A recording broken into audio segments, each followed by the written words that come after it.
Sara Taylor. I am just getting ready to mix some of my bloom paint, and I thought I would give you a little rundown on how I do it. So I bought these little yogurt jars off Amazon. I'll put the link below, and they are awesome for storing paint. They come with nice little lids. So I just did a painting, and my paints are just running a little bit low, some of them. So I'm gonna mix up, I don't always start from fresh, you know, sometimes I'll transfer it into a different jar if it's starting to get a little bit gunky, but the trick there is, you know, just to always, before it dries on, you know, just kind of get in here and wipe these edges off before you put them away, and that'll help keep things tidy. I'm not the tidiest, but organization is important to me. Anyhow, so what I'm doing is I'm going to put a little bit of, I use golden fluids a lot in my bloom. They work really well. So I'm going to put a little bit of golden fluid in there. You can use any, you know, most tube paints work. I don't really play around with pigments a whole lot. I know that pigment also works really well for this, like TLP or color, the ones Tammy Anderson uses are also great. So what I do is I just put a little bit of golden fluid in there for this particular one, and then in these bottles I don't measure because I'm stubborn, and that's just, I don't like to weigh and measure my paint. I don't think it's very fun. So I just keep my bare satin enamel Deep Base 3, which is this can. I keep that in here, and then I also keep my polyurethane, Varathane triple thick polyurethane in here. And then once the paint's in there, I go about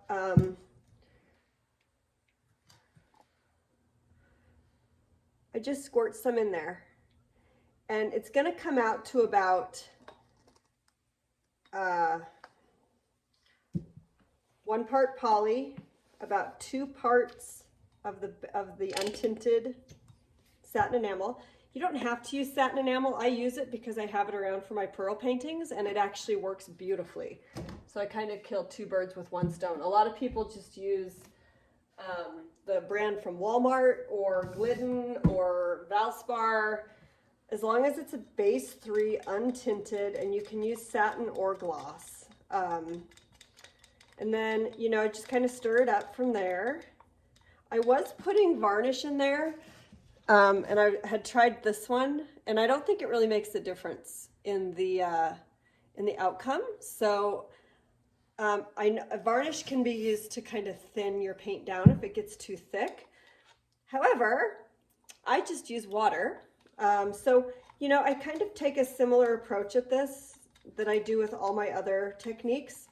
I feel the paint out. I don't, you know, so not every single paint is necessarily exactly mixed with the same exact precise ratios. However, from what I've realized is it doesn't really make that big of a difference. It does not have to be down to the science on this stuff. It's more about consistency. So once it's in here, it's kind of this, I'm going to turn my light on, sorry.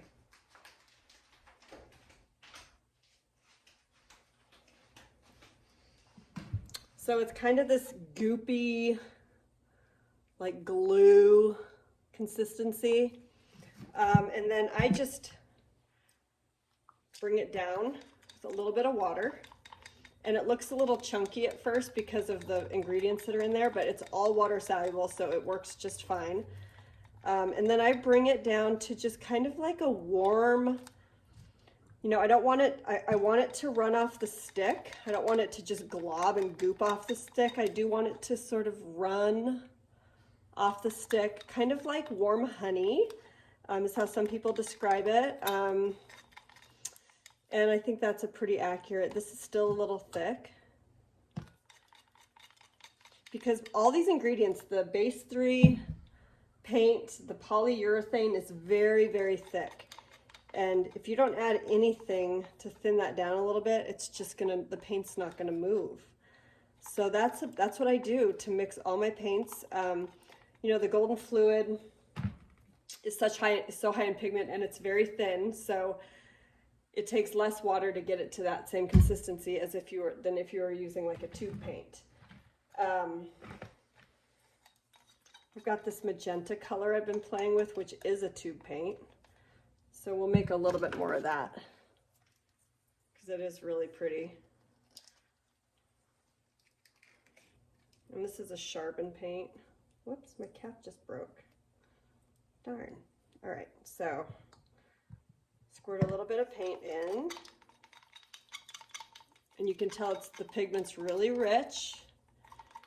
I think fluid art is just a game. It's a dance between pouring medium and paint as far as keeping the pigment really vibrant.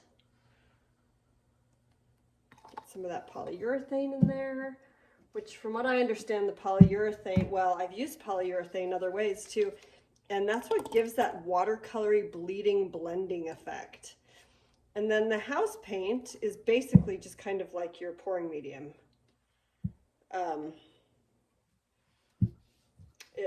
There's no Floetrol in these colored paints at all.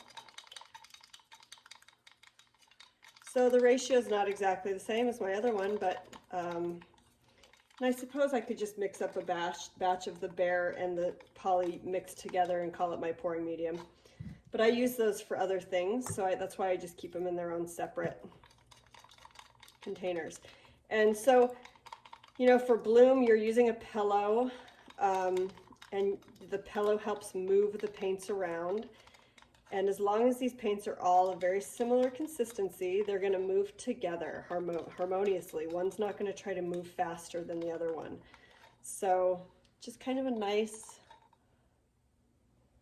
you know, even just a little bit more water. I probably go a little thinner than some people do on the blooms, but I'm working on a little bit bigger canvas usually. It's not like a little 8x8 tile, so I do need the paint to move. Okay, so that's good. And then my base coat, I just mixed some up, not my base coat, but my pillow. And all my pillow is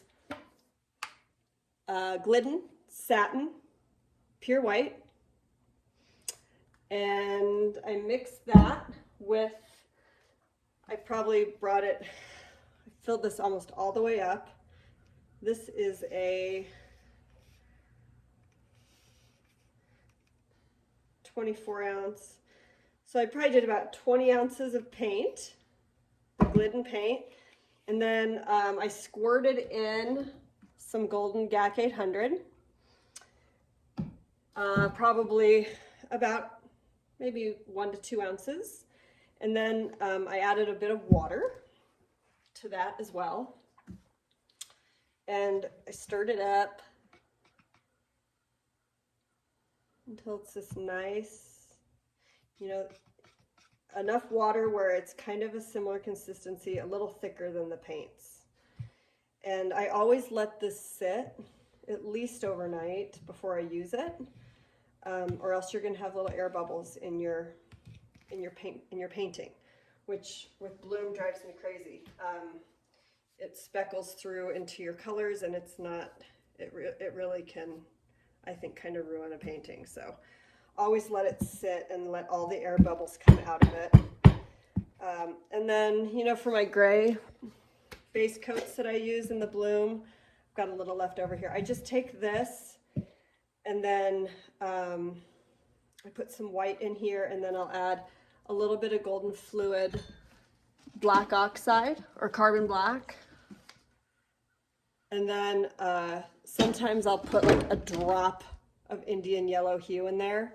Or if I have some paints floating around, some gray paint in a jar, you can add it in there.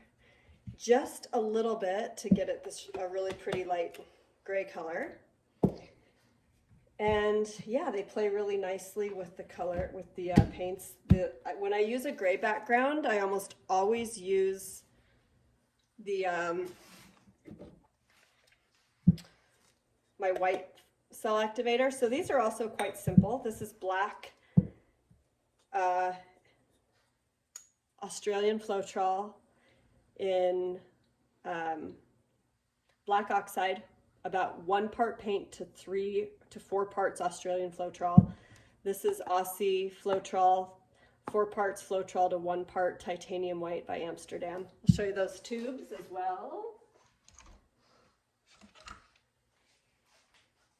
Just the standard series titanium white and standard series black oxide.